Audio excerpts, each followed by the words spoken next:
तुम्हाला आठवत असेल की ज्यावेळी नीलमताईंनी तुषार दोषींना सस्पेंड केलं, निलंबित केलं, त्यानंतर तुषार दोषींचं समर्थन करण्यासाठी किंवा पोलिसांचं समर्थन करण्यासाठी ग्रामविकास मंत्री सभागृहामध्ये असे बोलले होते की यात पोलिसांनी काही चूक केलेली नाही, त्या एका उमेदवाराच्याच मुलाने तक्रार केली होती. खरं तर ते सगळा बनावच होता, परंतु हे जे काय अधिकृत बोलले तेवढं मी सांगतो की त्यांनीच तक्रार केली होती आणि तुम्ही पहा ना, म्हणजे त्यांचं असं म्हणणं होतं, तुम्ही पहा की बाबा तक्रार कोणी केलेली आहे आणि म्हणून पोलिसांनी कारवाई केली, असं ग्रामविकास मंत्री म्हणतायत जयकुमार गोरे विधानसभेमध्ये, विधान परिषद आणि विधानसभेमध्ये.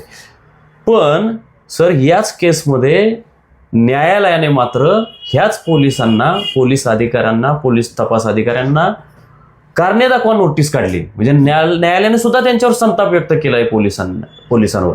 तर ह्यावर तुम्ही काय सांगाल? नाही, कसं आहे बघा, माझे मित्र गोरे साहेब आहेत, काँग्रेसमध्ये आम्ही एकत्र होतो. हो बरोबर. ते युथ काँग्रेसमध्ये असताना मी त्यांचा नेता होतो. बर. आज ते मंत्री आहेत. हो. त्यांच्यासारख्या माणसाने अशा प्रकारे बोलणं ते थोडं बरोबर वाटत नाही. कारण शेवटी ते स्वतः लोकप्रतिनिधी आहेत. हा जयकुमार पण लोकप्रतिनिधी आहेत ना. हो. उद्या जर कुठच्या प्रसंगामध्ये असं कोणी एखाद्या पोलिसांनी त्यांच्या कॉलरला हात लावला तर ते कसं वाटेल त्यांना?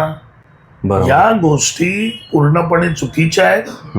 सभागृहात जे झालं त्याच्याबद्दल आपण बाहेर काही वक्तव्य नाही करू शकत, कारण ते लोकशाहीचं सर्वोच्च स्थान आहे.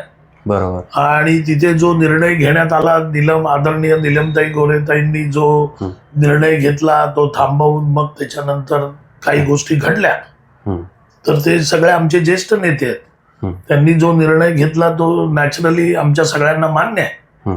प्रश्न असा आहे की तो जरी मान्य आम्ही केला तरी ज्या पोलिसांनी या सगळ्या गोष्टी केल्या, हे दिवेकर आणि ते गर्जे बिर्जे सारखे जे लोक आहेत, देवकर सारखे, या लोकांना आपण सोडणार आहोत का? की या लोकांवर काही कारवाई करणार नाही आहोत का?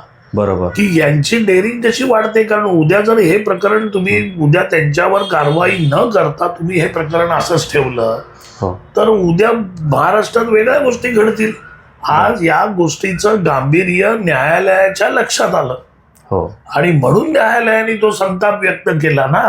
न्यायालयाने संताप व्यक्त करण्याचं कारण हेच आहे की जर महाराष्ट्राच्या राज्याच्या मंत्र्याच्या बाबतीत जर पोलीस असं वागू शकतात, मग हे पोलीस कोण आहेत?